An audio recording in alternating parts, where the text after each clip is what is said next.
من الشاہدین والشاکرین والحمد للہ رب العالمین۔ السلام علیکم ورحمۃ اللہ وبرکاتہ۔ ہر قسم کی حمد و ثنا کے لائق اللہ جل شانہ کی ذات کریم ہے، اور بے بہا درود و سلام محمد الرسول اللہ صلی اللہ علیہ وآلہ وسلم پر اور آپ کی آل اور اصحاب پر۔ حضرات گرامی قدر، یہ اللہ تعالیٰ کا بہت بڑا احسان ہے ان لوگوں پر جن کو اللہ تعالیٰ نے عقیدہ توحید کی سمجھ عطا فرمائی۔ عقیدہ توحید بخشش کی بنیاد ہے۔ اس دنیا میں بھی اللہ تعالیٰ اس آدمی کو آزادی کی نعمت سے نواز دیتا ہے، اور آخرت میں بھی اسے نجات اور فلاح حاصل ہو جائے گی۔ یہی وجہ ہے کہ قرآن و سنت میں سب سے زیادہ زور جس بات پر دیا گیا ہے وہ عقیدہ توحید کو اختیار کرنے پر دیا گیا ہے، اس لیے کہ یہ اسلام کی بنیاد ہے۔ اسلام کی پوری عمارت اسی پلاٹ پر اٹھائی گئی ہے۔ لیکن یاد رکھیے کہ اس عقیدے کے اندر بہت سارے ایسے لنکس بھی پائے جاتے ہیں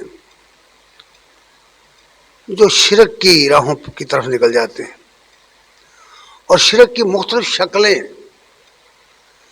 پائی جا رہی ہیں دنیا میں۔ اور ان مختلف شکلوں میں سے سب سے تباہ کن اور بہت ہی بڑی شکل، بہت بڑی صورت، وہ سما موتا کا عقیدہ ہے۔ مطلب یہ کہ مرنے کے بعد آدمی مرتا نہیں، شعور رکھتا ہے، دیکھتا ہے، سنتا ہے، سمجھتا ہے، اور اس کی وہی حرکات و سکنات ہیں، اور اس کی وہی سمجھ ہوتی ہے جو ایک زندہ انسان کی ہوتی ہے۔ یہ عقیدہ پایا جاتا ہے۔ اس کی بنیاد کچھ روایات اور حکایات ہیں، لیکن قرآن مجید میں اس عقیدے پر اور اس سوچ پر پوری تفصیل کے ساتھ بیان کیا گیا ہے۔ وجہ اس کی یہ ہے کہ پوری دنیا کے اندر جتنے بھی لوگ ہیں، جتنی بھی مشرک قومیں پائی جاتی ہیں، ان کے شرک کی بنیاد در اصل یہی عقیدہ ہے، سما موتا کا عقیدہ۔ اگر آپ اس پر غور کریں تو یہ سوچنے پر مجبور ہو جائیں گے کہ کیا وجہ ہے کہ ایک آدمی اپنے ہاتھوں سے ایک بت تراشتا ہے اور پھر اس کے سامنے سجدہ کرتا ہے۔ سب جانتے ہیں کہ یہ پتھر کا بت یا لکڑ کا بت یا کاغذ پہ بنی ہوئی تصویر یا کسی اور چیز کی بنائی ہوئی تصویر کوئی حیثیت نہیں رکھتی، یہ تو بنائی گئی ہے۔ بنانے والا خود جانتا ہے کہ یہ میری گڑی ہوئی ہے، پھر کیوں اس کے سامنے سر جھکاتا ہے؟ اس سے کیوں مرادیں مانگتا ہے؟ اس کو کیوں حاجت روا اور مشکل کشا سمجھتا ہے؟ کوئی ریزن تو ہوگی، کوئی سبب تو ہوگا۔ تو اس سبب کو جاننے کے لیے پہلی بات یہ سمجھ لیجئے کہ دنیا کے اندر یہ عقیدہ روحانیت جو پایا جاتا ہے، جس کو روحانیت کہتے ہیں، یہ روحانیت کیا بلا ہے، اس کا حدود اربع کیا ہے، کسی کو نہیں معلوم۔ اس کی بیس یہ ہے کہ آدمی مرنے کے باوجود نہیں مرتا، اس کی روح زندہ رہتی، اس کی باڈی ڈیڈ ہو جاتی ہے، مر جاتی ہے، اس کا جسم مر جاتا ہے، اس کا بدن مر جاتا ہے، وہ خاک میں مل جاتا ہے، لیکن اس کی روح باقی رہتی، اور وہ روح سنتی بھی ہے، دیکھتی بھی ہے، جانتی بھی ہے، اور وہ پکارنے والے کی مدد بھی کرتی ہے۔ یہ عقیدہ ہے۔ دنیا کی تمام مشرک قومیں جس کا بھی آپ مطالعہ کریں گے اس کے شرک کی بنیاد اسی میں ہے، اسی عقیدے میں ہے۔ یہی وجہ ہے کہ بت کا پجاری جانتا ہے کہ میں نے جس بزرگ کا بت بنایا ہے اس کی روح زندہ ہے، میں اس کی جب پوجا پاٹ کروں گا، اس کے سامنے ڈنڈوت کروں گا، تو وہ اس کی روح خوش ہو کر میری مدد کرے گی۔ اور پھر اس کے اور بھی بہت سارے لوازمات ہیں جو اس کے پروتوں نے، پجاریوں نے بنا رکھے، جس کے نتیجے میں نظریں مانی جاتی ہیں، چڑھاوے چڑھائے جاتے ہیں، وغیرہ وغیرہ۔ یہی عقیدہ، ذرا آگے بڑھیں تو قبر پرستی کی بنیاد بھی ہے۔ بت پرستی اور قبر پرستی دونوں جڑواں بہن ہیں۔ قبر پرستی کی بنیاد بھی یہی عقیدہ ہے کہ یہ بزرگ جس کو ہم نے اپنے ہاتھوں سے دفنایا ہے یہ زندہ ہے، مرنے کے باوجود نہیں مرا ہے، موت اس کا کچھ نہیں بگاڑ سکی، یہ زندہ ہے، اس کی روح زندہ ہے، اور وہ ہماری آمد و رفت کو خوب جانتی، ہماری باتیں سنتی، ہماری مدد کے لیے آتی۔ یہ باتیں سب کتابوں میں لکھی ہوئی ہیں۔ یہ روحانیت کی کرامات بے شمار ہیں، جتنی صوفیہ کی کتابیں ہیں وہ بھری پڑی ہیں ان کرامات سے، ان باتوں سے، کس طرح روحیں آتی ہیں اور کس طرح مدد کرتی ہیں، کس طرح وہ جسد انصری میں روح انسانی شکل میں آتی ہے اور کس طرح وہ بزرگوں کو ملتی ہے۔ یہ ساری باتیں لکھی ہوئی۔ یہی وجہ ہے کہ کوئی بھی بت کا پجاری یا قبر کا پجاری نہ بت کو خدا سمجھتا ہے، نہ قبر کے اندر پڑے ہوئے بزرگ کو خدا سمجھتا ہے۔ وہ اس بزرگ کو وسیلہ سمجھتا ہے، خدا کا وسیلہ سمجھتا ہے، اس کے توسل سے وہ اپنی مرادیں حاصل کرتا ہے۔ اب ظاہر ہے کہ اگر روح واقعی زندہ ہے اور قبر میں ہے یا برزخ میں ہے یا جہاں کہیں بھی ہے، وہاں سے وہ پکارنے والی کی آواز سنتی ہے تو پھر پکارنا تو بنتا ہے۔ یہی وجہ ہے کہ قرآن مجید میں جہاں اور بہت سارے اس کے لنک جو ہیں شرک کے، ان پر بہت زبردست طریقے سے، بہت زوردار الفاظ میں تبصرہ کیا ہوا ہے۔ اس سما موتا پر بھی تبصرہ کیا ہوا ہے، اس کو بھی بیان کیا گیا ہے اور یہ بات تفصیل سے بیان کیا گیا ہے،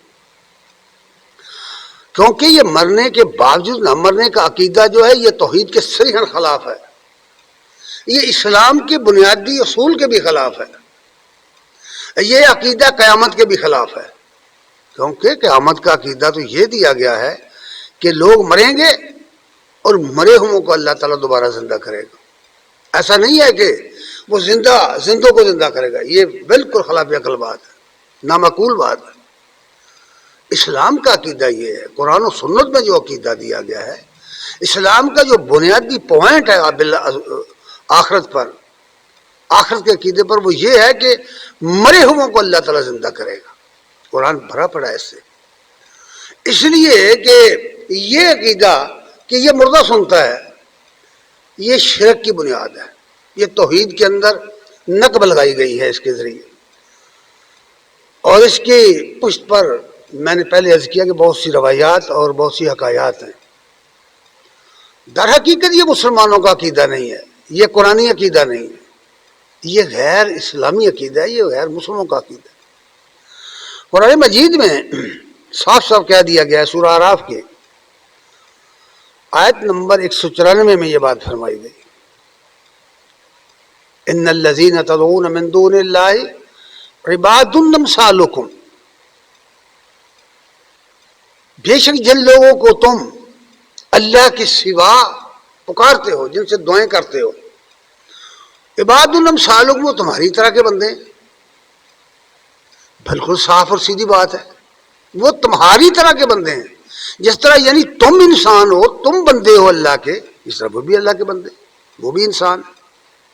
جس طرح ہر کسی کو موت آئے گی ان کو بھی آئی ہے اور آئے گی، جتنے لوگ گزرے سب کو موت آئی، موت سے مفر کسی کو نہیں ہے۔ سب کے سب لوگ، خواہ وہ بڑے مرتبے کے لوگ تھے خواہ چھوٹے مرتبے کے لوگ، ان سب کو موت آئی ہے، آئندہ بھی آئے گی۔ اس لیے فرمایا یہ تو بندے ہیں تمہاری طرح کے بندے، مثالکم فادعوہم، دو آواز ان کو آواز دو، کرو ان سے دعا۔ اب تمہاری دعا اور تمہاری ندا کا تقاضا تو یہ ہے کہ یہ تمہیں جواب دے، اس لیے فرمایا فَلْيَسْتَجِيبُوا لَكُمْ إِن كُنتُمْ صَادِقِينَ، اگر تم اس عقیدے میں سچے ہو کہ یہ مردے سنتے ہیں تو پھر ان کو تمہیں جواب مل دینا چاہیے، تو چاہیے نا کہ یہ جواب دیں تم کو۔ اس لیے حضرات گرامی قدر، اگر کچھ بھی نہ پڑھا جائے، کچھ بھی نہ اور سمجھا جائے، تو یہ ایک آیت کافی ہے۔ قیامت تک پکارتے رہو کسی صاحب قبر کو، وہ جواب نہیں دے سکتا، نہیں دے گا، یہی بات قرآن میں کہی گئی ہے۔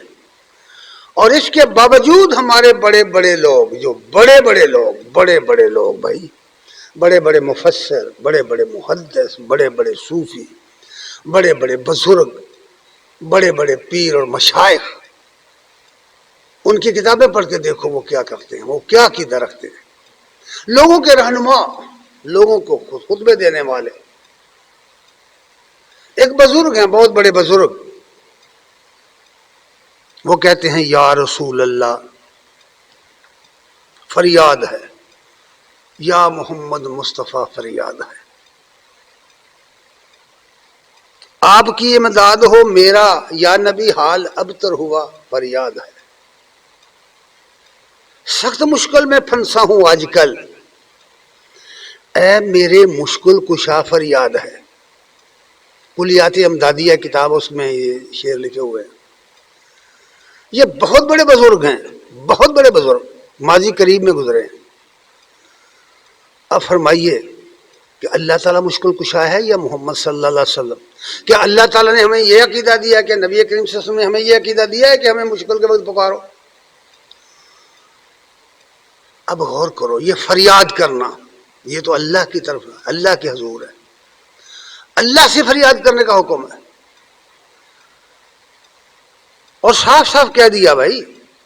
پھر ایک اور بہت بڑے بزرگ ہیں، بہت مشہور بزرگ ہیں ہمارے پنجاب کے اندر،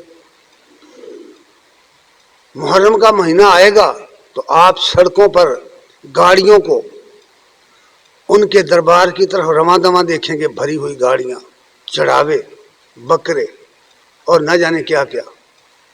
وہ اپنے پیر و مرشد کو پکارتے ہوئے کہتے ہیں سن فریاد پیران دیا پیرا میری عرض سنی کن تر کے، بیڑا اڑیا بچ کھپران دے جتھے مچھ نہیں بہندے ڈر کے، پیر جلانی محبوب سبحانی میری خبر لیو چٹ کر کے ہو، پیر جنا دے میراں باہو وہ کدی لگ دے تر کے ہو۔ یہ سلطان العارفین کے اشعار ہیں، ان کی ابیات کو پڑھیں، ان کی کتاب بھری پڑی ہے اس طرح کے اشعار سے۔ وہ جن کو پکار رہے ہیں وہ شیخ عبد القادر جیلانی ہیں، وہ ان کے زمانے سے 5 صدیاں پہلے گزر چکے ہیں، فوت ہو چکے ہیں۔ وہ بغداد میں ہیں اور یہ پنجاب میں ہیں، یہاں سے بیٹھ کر وہاں صدیوں پہلے فوت ہو جانے والے بزرگ کو پکار رہے ہیں۔ عقیدہ یہ ہے کہ مرساں بلے شاہ اساں مرنا نہیں گور پیا کوئی ہو، یعنی روح زندہ ہے، وہ سنتی ہے مدد کرتی، یہ عقیدہ ہے۔ اور پھر کہنا کہ یہ بزرگ ہیں اور یہ اللہ کے ولی ہیں، اللہ کے دوست ہیں، اور یہ اسلام کی خدمت کی ہے انہوں نے بڑی، انہوں نے دین پھیلایا ہے، یہ دین یہ جو ان اشعار میں بیان ہوا ہے۔ اسی لیے ایک اور جگہ وہ کہتے ہیں کی ہویا بت دور گیا دل ہرگز دور نہ تھی وے ہوں، سہ کوہاں میرا مرشد وسدا مینو وچ حضور دسی وے ہوں، جنہ دے اندر عشق دی رتی او بن شرابوں خیوے ہو، نام فقیرت نہ دا باہو قبر جنہ دی جیوے ہو۔ قرآن کہتا ہے غیر اللہ کو پکارنے والا کیا ہوتا ہے، سنیے سورہ احقاف کی آیت نمبر 5 دیکھیے کیا کہتا ہے قرآن، کیا کہتا ہے۔ وہ قرآن جس کو مان کر، جس پر ایمان لا کر آدمی مسلمان ہوتا ہے، جو قرآن کو نہیں مانتا وہ مسلمان نہیں ہے۔ قرآن مجید کیا کہتا ہے؟ اللہ تعالیٰ خود کیا فرماتے ہیں؟ سورہ احقاف آیت نمبر 5، وَمَنْ أَضَلُّ مِمَّنْ يَدْعُو مِن دُونِ اللَّهِ مَن لَّا يَسْتَجِيبُ لَهُ إِلَىٰ يَوْمِ الْقِيَامَةِ وَهُمْ عَن دُعَائِهِمْ غَافِلُونَ۔ فرمایا اس شخص سے بڑھ کر گمراہ کون ہے؟ بہت لوگ سوال ہے، اس شخص سے بڑھ کر گمراہ کون ہے جو اللہ کو چھوڑ کر غیر اللہ کو پکارے؟ قرآن کیا کہہ رہا ہے؟ اس شخص سے بڑھ کر گمراہ کون ہے جو اللہ کے سوا ایسے شخص کو پکارے جو اس کو قیامت تک جواب نہیں دے سکتا، قیامت تک جواب نہیں دے سکتا۔ اور یہ بھی ہم عن دعائہم غافلون، وہ تو بے خبر ہے ان کی دعاؤں سے۔ جس کو تم آواز دے رہے ہو، جس کو تم پکار رہے ہو، وہ تو بے خبر ہے تمہاری اس پکار سے، وہ نہیں جانتا کہ مجھے کون پکار رہا ہے، اس لیے کہ وہ فوت ہو چکا ہے، اسے موت آ چکی ہے۔ موت جب کسی شخص کو آتی ہے تو وہ اس کو بالکل ملیمیٹ کر دیتی ہے۔ لفظ موت کے اپنے یہ معنی ہیں کہ وہ جو قوت نمو کو بالکل ختم کر دے، اس لیے یہ بات فرمائی ہے۔ اور آگے چل کر فرمایا سورہ نحل کی آیت نمبر 20 میں یہ بات فرمائی، والذین یدعون من دون اللہ لا یخلقون شیئا وهم یخلقون، اور جن کو یہ لوگ پکار رہے ہیں وہ تو مخلوق ہیں، وہ کسی چیز کا خالق نہیں ہے، وہ تو خود مخلوق ہے۔ اور پھر فرمایا اموات غیر احیاء، مردے ہیں، زندہ نہیں ہیں، اموات مردے ہیں، غیر احیاء زندہ نہیں ہیں، زندگی کی کوئی رمق نہیں ہے ان کے اندر۔ یاد رکھیے یہ مرنے والا خواہ کوئی ہو، قرآن میں اس میں کوئی استثناء نہیں کرتا، جو بھی مر گیا، جس کو موت آ گئی، یہ اس کی بات ہو رہی۔ اور پھر فرمایا وما یشعرون ایان یبعثون، انہیں تو خود یہ نہیں پتا کہ وہ کب اٹھائے جائیں گے، اپنے بارے میں نہیں پتا، شعور تک نہیں رکھتے، تمہاری فریاد کا شعور کہاں رکھتے ہیں وہ؟ قرآن مجید کو کیوں نہیں پڑھا جاتا؟ آخر کیا وجہ ہے کہ کیوں لوگ اس کو پر ایمان لیں؟ پورا الفرقان کی آیت نمبر 3 میں یہ فرمایا واتخذوا من دونہ آلہۃ لا یخلقون شیئا وهم یخلقون، اللہ کو چھوڑ کر جن لوگوں نے اور مشکل کشا بنا رکھے، اور خدا بنا لیے، اور الہ بنا رکھے، ان کی حالت یہ ہے کہ انہوں نے کچھ پیدا نہیں کیا، وہ کچھ پیدا نہیں کرتے، وہ خود مخلوق ہیں۔ اور ساتھ ہی یہ بھی فرمایا ولا یملکون لا یملکون لانفسہم ضرا ولا نفع، وہ تو اپنے آپ کے نفع نقصان کے مالک بھی نہیں ہیں، اس میں بھی وہ اللہ کے محتاج ہیں، اپنی ذات کے نفع نقصان کے مالک بھی نہیں، دوسرے کو کیا نفع دیں گے، دوسرے کو ضرر سے کیا بچائیں گے، کیا مصیبت سے بچائیں گے دوسرے کو۔ پھر فرمایا لا ولا یملکون موتا ولا حیاتا ولا نشورا، نہ انہیں موت پر اختیار ہے، نہ زندگی پر اختیار ہے، نہ دوبارہ جی اٹھنے پر اختیار ہے، انہیں کسی بات پر اختیار نہیں ہے، وہ اپنی مرضی سے نہیں مرے، وہ اپنی مرضی سے نہیں پیدا ہوئے، پیدا کرنے والے نے جب چاہا پیدا کر دیا اور جب چاہا یہاں سے لے گیا، اور جب چاہے گا دوبارہ زندہ کر دے گا۔ یہ ہے اصل عقیدہ جو قرآن نے دیا ہے، اسے چھوڑ کر ادھر ادھر ٹامٹویاں مارنا جہالت ہے، عقل مندی کی بات نہیں ہے۔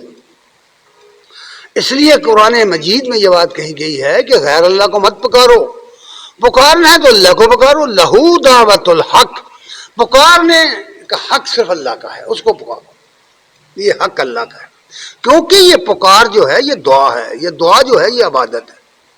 نبی کریم صلی اللہ علیہ وسلم کی یہ حدیث موجود ہے، الدعاء مخ العبادت، یہ پکارنا، دعا کرنا، کسی سے کچھ مانگنا، فوق الفطری طریقے سے کسی سے کچھ مانگنا عبادت ہے، بندگی ہے، اور اللہ کے سوا بندگی کسی کی نہیں کی جا سکتی۔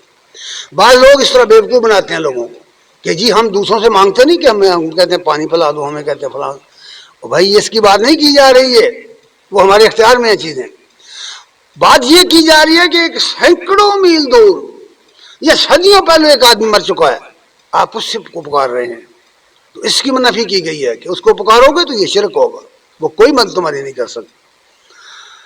پھر اس کی مثال یوں دی ہے، مثال دیتے ہوئے فرمایا والذین یدعون من دونہ، جو لوگ اللہ کو چھوڑ کر اس کے سوا ایسوں کو پکارتے ہیں، لا یستجیبوا لہم بشیء، وہ کسی چیز کا اختیار نہیں رکھتے، جن کی مدد کے لیے کسی چیز کا اختیار نہیں رکھتے. سورہ رعد کی آیت نمبر 14 ہے. لا یستجیبوا لہم بشیء، کسی قسم کا جواب، کسی قسم کی قبولیت انہیں نہیں مل سکتی، کسی قسم کا جواب نہیں دے سکتے. ان کی مثال ایسے ہے اللہ کا باسط کفیہ الی الماء، اس کی مثال اس شخص کی مانند ہے جو دور پانی کے سامنے ہاتھ باندھ کر کھڑا ہو جائے، ہاتھ پھیلا کر، اور پھر پانی کو آواز دے کہ اے پانی تو میرے منہ میں آ، میری پیاس بجھا. اللہ فرماتے ہیں کفیہ الی الماء لیبلغ فاہ وما هو ببالغ وما دعاء الکافرین الا فی ضلال. فرمایا کہ اس شخص کی مانند ہے وہ آدمی جو غیر اللہ کو پکارتا ہے، جو پانی کو آواز دے رہا ہے کہ پانی میرے منہ میں آ، میری پیاس بجھا. وہ پانی اس کے منہ میں آنے والا نہیں ہے. تجربہ کر کے دیکھیے نا ذرا، کبھی تجربہ کیجیے. پانی آپ کے سامنے رکھ دیں گے، پھر آپ دعا کریں کہ پانی میرے منہ میں آ، پھر جب دیکھنے والا آ جاتا ہے. یہ نظام اللہ نے اس طرح کا نہیں بنایا ہوا. اس لیے یہ بات فرمائی گئی ہے وما هو ببالغ، وہ پانی اس کے منہ میں کبھی نہیں آئے گا، کبھی آنے والا نہیں ہے، ایسا ہرگز نہیں ہے. اور یہ منکرین حق کی دعا ضائع جائے گی، یہ پکار ضائع جائے گی، یہ سری گمراہی بھٹکتی پھرے گی. جس طرح صد بصدا صحرا ہو جاتی ہے، اس طرح ہو گئی. اس کی کوئی حقیقت نہیں اس پکار کی، کیونکہ جس کو وہ پکار رہا ہے وہ جانتا ہی نہیں کہ مجھے کون پکار رہا ہے، وہ اس پر کاروائی کا کوئی اختیار ہی نہیں رکھتا. اس لیے یہ بات کہی گئی ہے کہ وہ ایسا نہیں کر سکتا، بالکل نہیں کر سکتا. حضرات گرامی قدر، قرآن مجید میں بہت ساری چیزیں بیان کی گئی، بہت ساری، ذرا غور کریں آپ، مثالیں دیکھیں. سورہ انعام کی آیت نمبر 36 میں یہ بات فرمائی انما یستجیب الذین یسمعون، جواب تو وہ دیتے ہیں یا دے سکتے ہیں جو سنتے ہیں. جو سنتا ہی نہیں وہ جواب کیسے دے گا؟ بہت سیدھی بات ہے، کامن سینس کی بات ہے. جو سنتا ہی نہیں وہ جواب کیسے دے، وہ قبولیت کیسے کرے؟ اس لیے فرمایا انما یستجیب الذین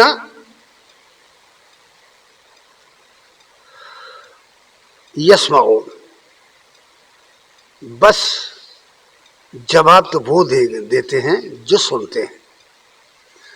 اور جہاں تک مردوں کا تعلق ہے والموتى، اور جہاں تک مردوں کا تعلق ہے یبعثھم اللہ، ان کو تو اللہ ہی اٹھائے گا، کوئی اٹھا نہیں سکتا مردوں کو، کوئی مردوں کو نہیں اٹھا سکتا.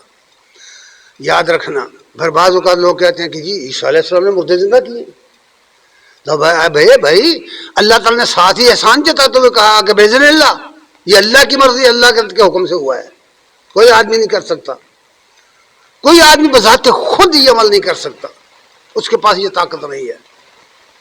اللہ کی اذن سے ہوتے ہیں کام، جب اللہ چاہے تو وہ خرق عادت دکھا دے. اس لیے فرمایا گیا ہے والموتى یبعثھم اللہ، جہاں تک مردوں کا تعلق ہے انہیں اللہ اٹھائے گا. سب جانتے ہیں کب اٹھائے گا؟ قیامت کے دن اٹھائے گا، قیامت کے دن اٹھائے گا. ثم الیہ یرجعون، اور پھر اس کی حضور کھڑے کر لیے جائیں گے، اور اس زندگی کے اندر اپنے عقیدے کا اور اپنے عمل کا حساب دیں گے. یہ پوچھ گچھ کرنے والی بات ہے، یہ پوچھ گچھ ہو کے رہے گی. اللہ تعالیٰ جس طرح امتوں سے پوچھے گا، اس طرح انبیاء سے بھی پوچھے گا کہ تم نے ان لوگوں تک میری دعوت پہنچائی تھی کہ نہیں. سورہ مائدہ کا آخری رکوع، 2 رکوع پڑھ کر دیکھو کہ اللہ تعالیٰ نے اپنی عدالت میں جب عیسیٰ علیہ السلام کو کھڑا کیا ہے تو وہ کیا کہتی ہے؟ وہ اے میرے رب، مجھے جس بات کا حق ہی نہیں ہے وہ میں کیسے کہہ سکتا ہوں؟ میں نے ان کو نہیں کہا، میں اس وقت کا گواہ ہوں ان کا جب تک ان کے اندر رہا ہوں۔ اب جب تو نے مجھے فوت کر دیا پھر مجھے کیا خبر کہ یہ کیا کرتے رہے؟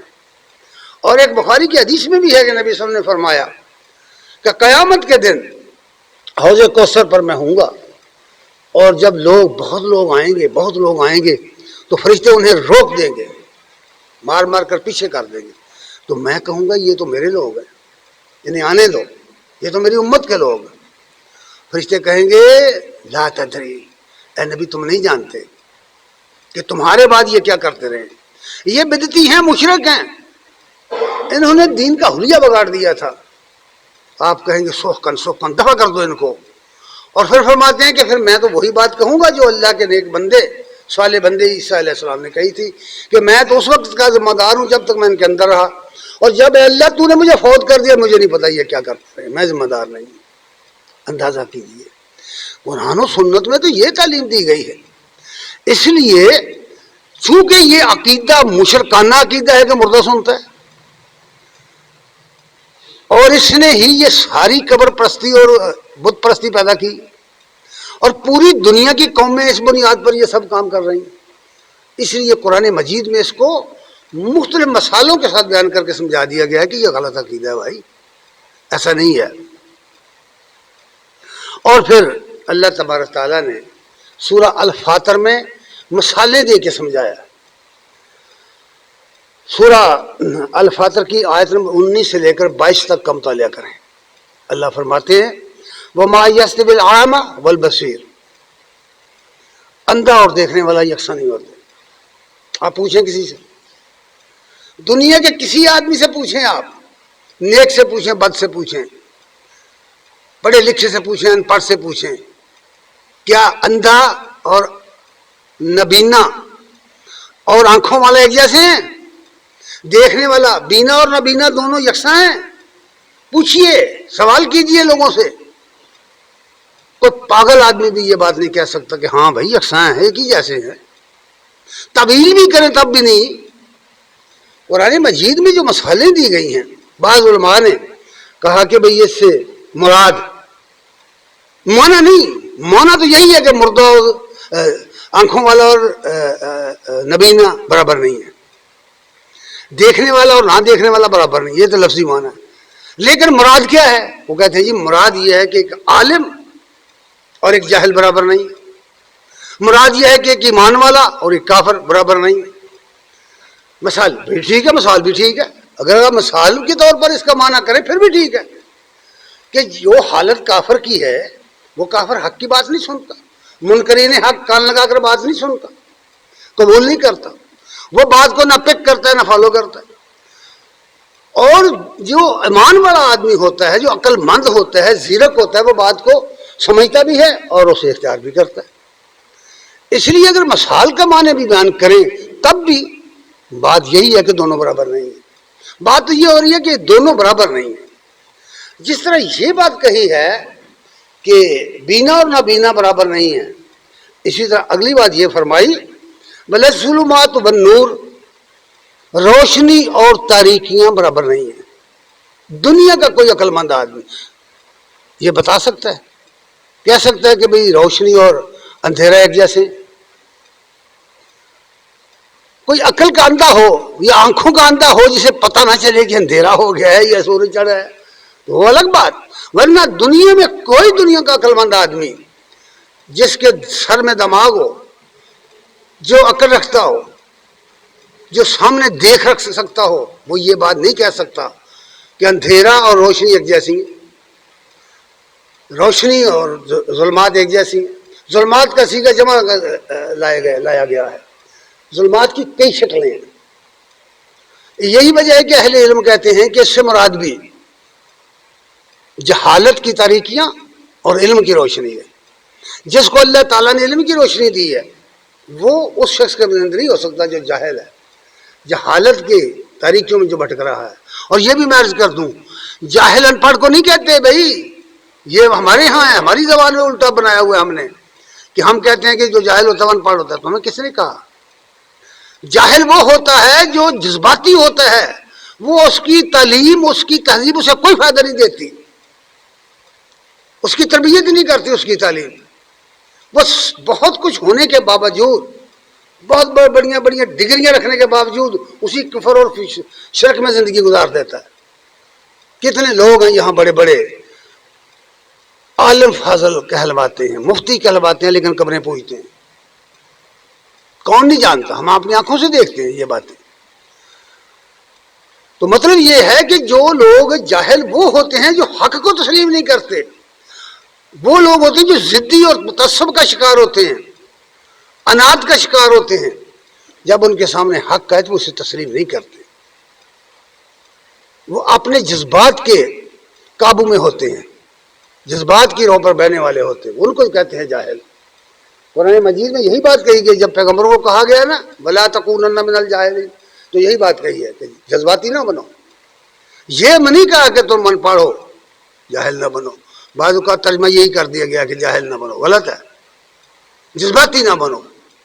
آدمی بعض اوقات نیکی کرنے کے لیے بھی جذباتی ہو جاتا ہے اور برائیوں کے لیے بھی جذباتی ہو جاتا ہے. نوح علیہ السلام اپنی نسل کی وجہ سے، اپنے بیٹے کی محبت کی وجہ سے جذباتی ہو کر دعا کر دی کہ یا اللہ تیرا وعدہ ہے تو اس کو بچا. فرمایا یہ تو تیرا بیٹا ہی نہیں. کیا سمجھتے ہیں آپ کہ کیا واقعی نوح علیہ السلام کا بیٹا نہیں تھا؟ سلبی بیٹا نہیں تھا؟ ان کی پشت سے نہیں تھا؟ ان کے تخم سے نہیں تھا؟ ان کی جن سے نہیں تھا؟ کیوں اللہ نے کہا کہ یہ تیرا بیٹا نہیں؟ فرمایا اس لیے کہ اس کا رنگ ڈھنگ اور ہے، تیرا اور ہے، اس کا عقیدہ اور ہے، تیرا اور ہے، اس کا چال چلنا اور ہے، اس کا رویہ زندگی اور ہے، تیرا اور ہے. تجھ پر یہ ایمان نہیں لایا، اس لیے یہ سراپا بگاڑ ہے، سراپا بگاڑ ہے، یہ تیرا بیٹا نہیں ہے. اس وقت کہا وَلَا تَكُونَنَّ مِنَ الْجَاهِلِينَ. نور جذباتی مت ہو، بیٹے کی محبت میں وہ بات مت کر، وہ سفارش مت کر جو اللہ نے منع کیا ہوا ہے. اب غور کیجئے، جس خدا نے اس دنیا میں نبی کی دعوت سفارش نہیں مانی، وہ قیامت کو کیسے مان لے گا بھائی؟ غور کرو نا، اس دنیا میں نہیں مانی. ابراہیم علیہ السلام نے دعائیں کی، بیت اللہ کو تعمیر کیا اور پھر دعا کی کہ یا اللہ یہاں جو لوگ ایمان لائیں ایمان والوں کو رزق دے. اللہ نے فرمایا نہیں بھائی، میں رب العالمین ہوں، رزق میں کافروں کو بھی دوں گا، لیکن منکرین حق کو آخرت کے عذاب کی طرف بے بس کر دوں گا.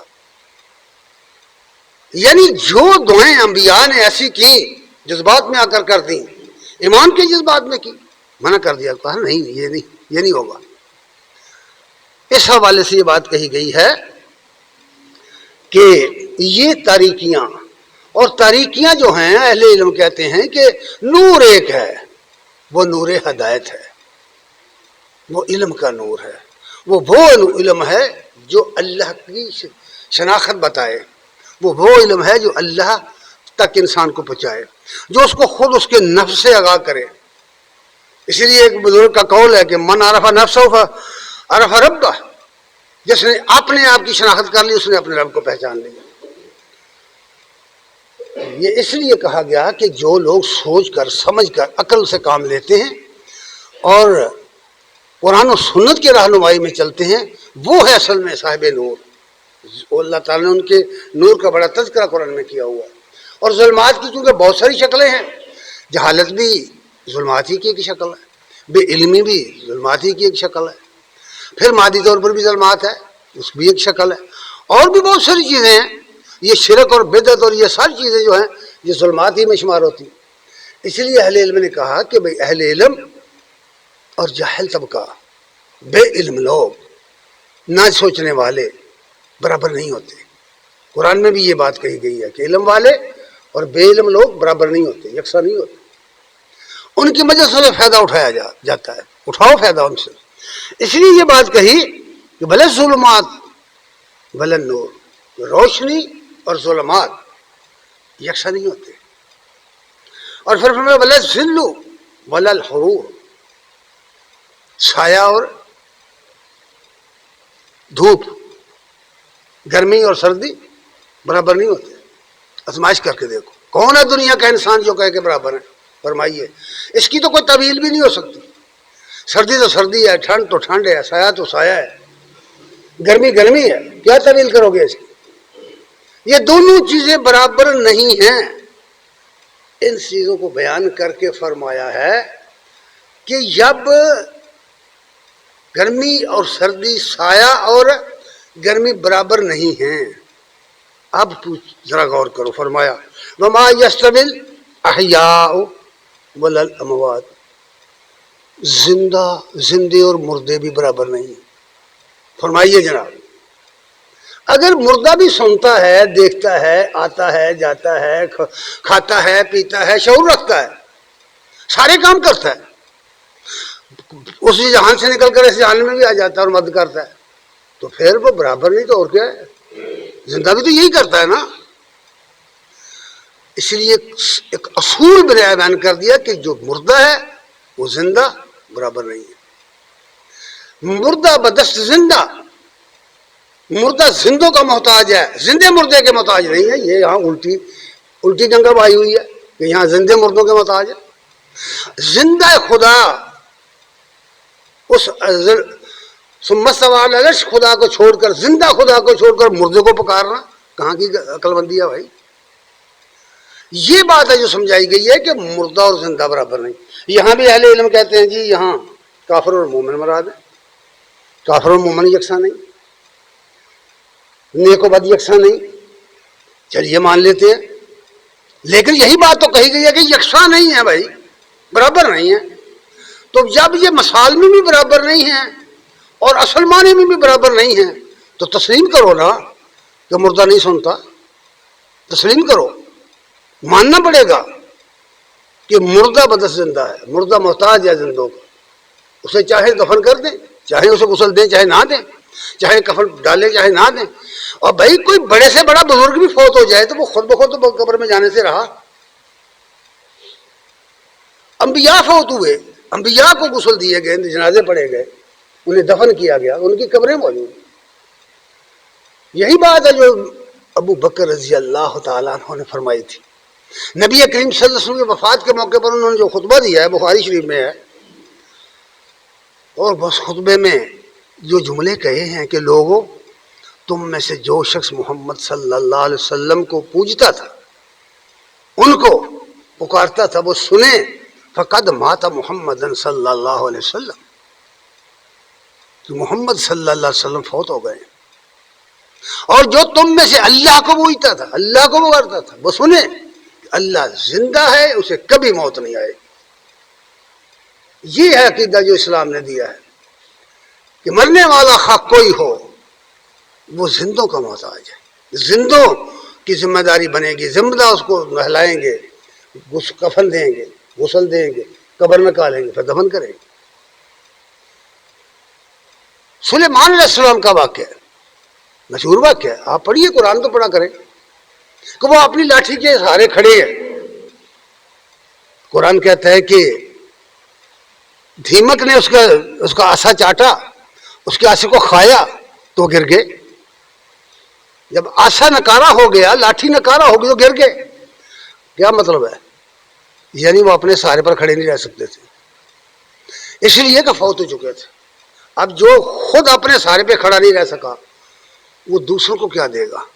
یہی تعلیم دی گئی ہے کہ اس اللہ کو پکارو، اس اللہ کی بندگی کرو.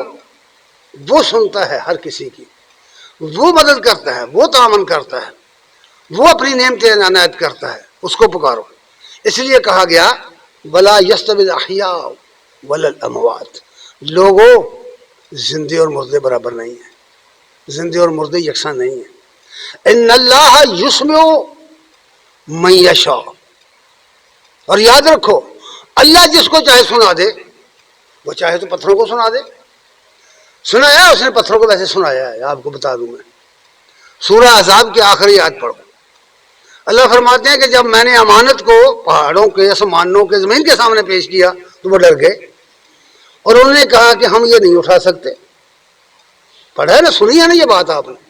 تو گویا اللہ کا جو فرمان ہے، اللہ کی جو زبان ہے، اللہ جب سنانے پر آئے تو وہ پتھروں کو سنائے، وہ پہاڑوں اور زمینوں کو سنائے، لیکن انسان نہیں سنا سکتا.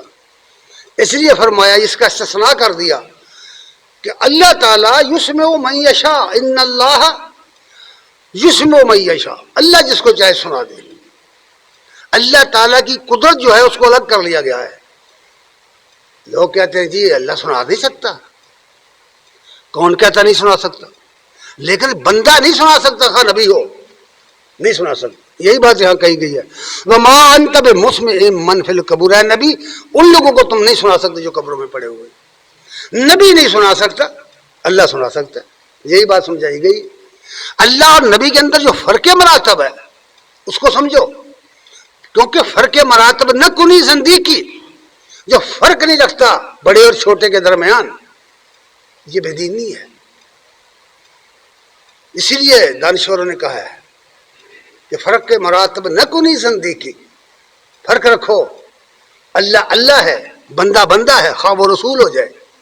تعلیم ہمیں یہ دی گئی اشہد ان محمد عبدہ و رسول، یہ تعلیم دی گئی.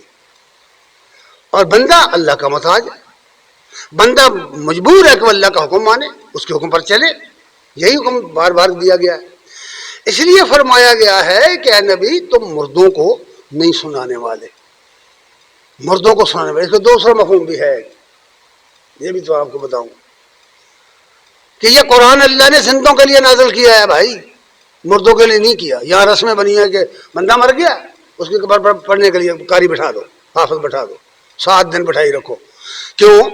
پوچھو کیا بات ہے؟ کہتے ہیں جب قرآن سنتے ہیں نا فرشتے تو حساب نہیں لیتے.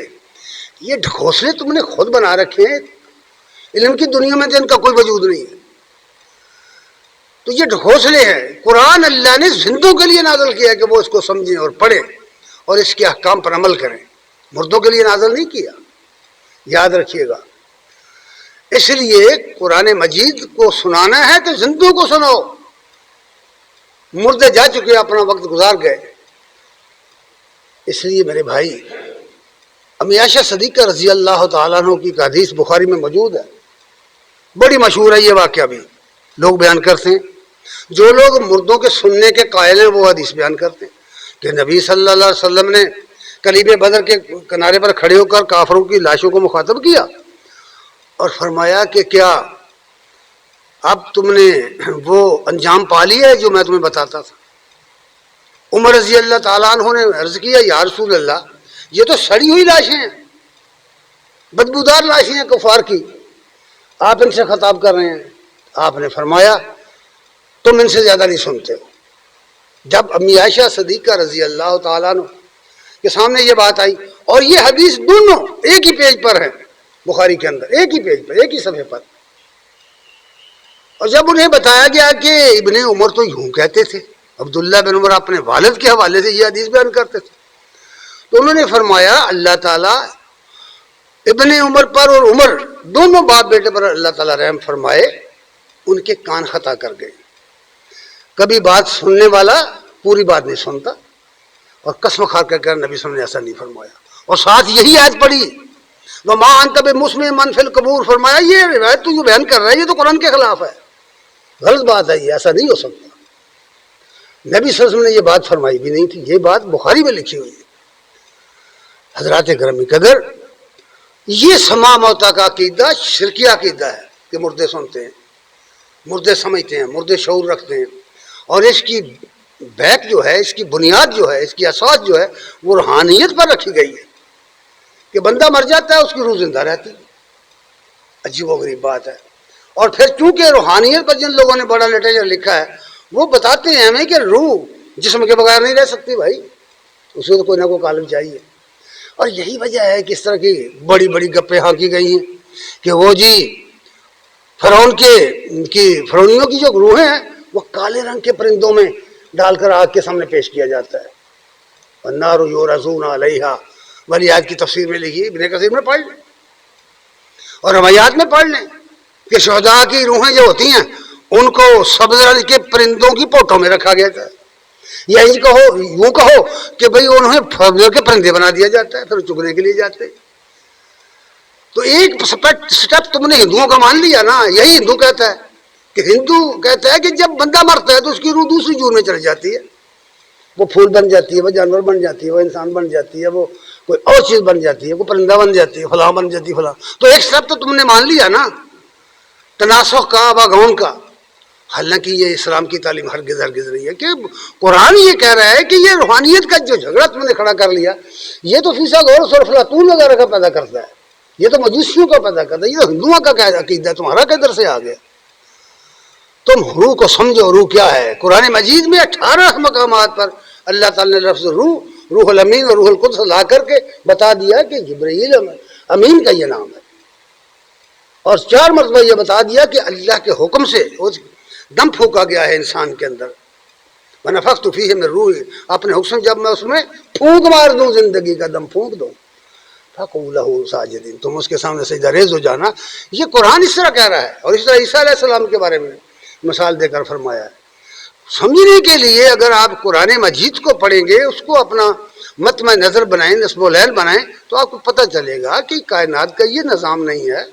اس نے جو چیز یہاں پیدا کی اس پر موت آئے گی، وہ کہنا ہو جائے گی، پرانی ہو جائے گی، اور فنا کے گھاٹ اتر جائے گی، اور پھر جب چاہے گا اللہ اسے دوبارہ زندہ کرے گا۔